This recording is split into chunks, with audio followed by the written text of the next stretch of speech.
हर 10 वर्ष में होने वाली जनगणना को लेकर इस वर्ष काफी व्यापक तैयारियां की जा रही हैं। जनगणना के कार्य में लगे हुए कर्मचारी पूरे तन्मयता के साथ में प्रशिक्षण दे रहे हैं और प्रशिक्षण भी प्राप्त कर रहे हैं। विभिन्न स्थानों पर इन दिनों जनगणना को लेकर प्रशिक्षण दिया जा रहा है। इसी तारतम्य में महारानी लक्ष्मीबाई स्कूल के अंदर भी 3 दिवसीय जनगणना प्रशिक्षण आयोजित किया गया। इसमें नगर पालिका के कर्मचारी भी सहयोग दे रहे हैं। उल्लेखनीय है कि पहली बार इसमें डिजिटल जनगणना का प्रावधान भी लाया गया, जिसमें व्यक्ति स्वयं जनगणना का फॉर्म भरकर इस गणना में सम्मिलित हो सकता है।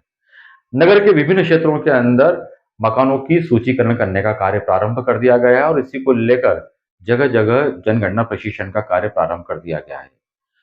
प्रशासनिक अधिकारियों ने आम जनता से भी आह्वान किया है कि वह मोबाइल के माध्यम से यानी कि डिजिटलीकरण के माध्यम से भी अपना स्वगणना का फॉर्म भर सकते हैं। फॉर्म भरना बेहद आसान है। उसके बाद में आपको एक ओटीपी मिलेगा। ओटीपी के माध्यम से आप सारा फॉर्म भर सकते हैं और जब जनगणना भरने वाले फॉर्म भरने वाले व्यक्ति अधिकारी आपके घर पर आते हैं तो आप उनको यह ओटीपी दिखाकर डेटा कंप्लीट करवा सकते हैं। कुल मिलाकर इस बार जनगणना के कार्य को काफी गंभीरता के साथ में किया जा रहा है, क्योंकि यह राष्ट्रव्यापी कार्य है और इसमें कमी की कोई गुंजाइश नहीं है। इस कारण जनगणना कार्य में लगे हुए अधिकारी और जो इसमें प्रशिक्षण ले रहे हैं वो काफी गंभीरता के साथ में इस जनगणना के कार्य में जुटे हुए हैं। एक राष्ट्रीय हित का कार्य है जो हर 10 साल में होती है। इस साल जो जनगणना हो रही है वह डिजिटलाइज हो रही है।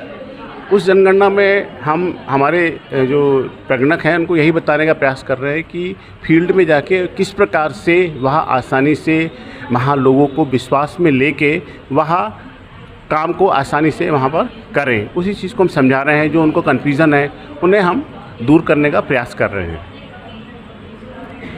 मतगणना डिजिटल है तो डिजिटलाइजेशन करने में आम लोगों को और शिक्षकों को क्या तकलीफ नहीं आई, इसके लिए क्या सुविधा रहेगी और किस तरह से बताया जा रहा है? ये 2026-27 की जो जनगणना है, पहला प्रथम चरण में मकान का सूचीकरण और मकानों की गणना करना है ना।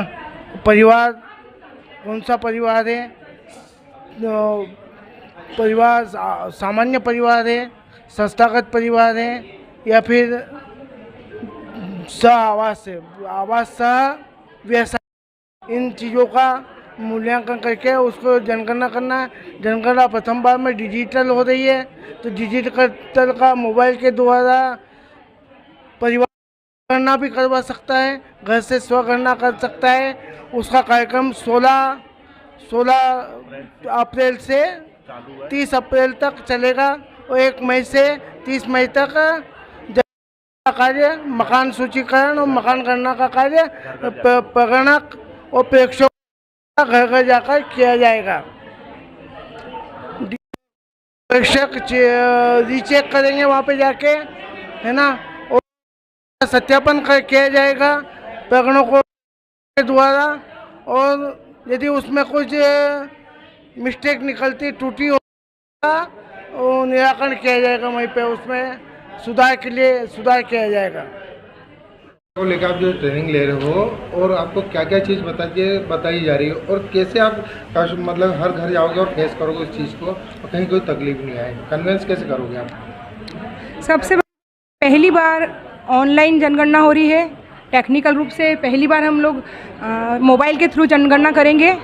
तो ये 3 दिन की ट्रेनिंग हमको इसके लिए दी गई है कि हमें फील्ड में जाके क्या क्या परेशानी आएगी, हमको कैसे प्रत्येक परिवार के मुखिया को कैसे उसके साथ कोऑपरेट करना है, उनके साथ कैसे हमको मैनेज करना है। हमको 3 दिन में यहाँ पे सब कुछ समझाया गया है और हमारे ऊपर सुपरवाइज़र रहेंगे, उसके ऊपर और अधिकारी रहेंगे। अगर कोई बड़ी परेशानी आती है तो हमको वो लोग सपोर्ट करेंगे। और मकानों की गणना करेंगे सर हम। अभी मकान में क्या दिया गया आपको? मकानों का सूचीकरण, प्रत्येक मकान पे सूचीकरण, एक भवन में कितने मकान हैं, कितने परिवार रहते हैं, इसका सूचीकरण किया जाएगा पूरे महीने।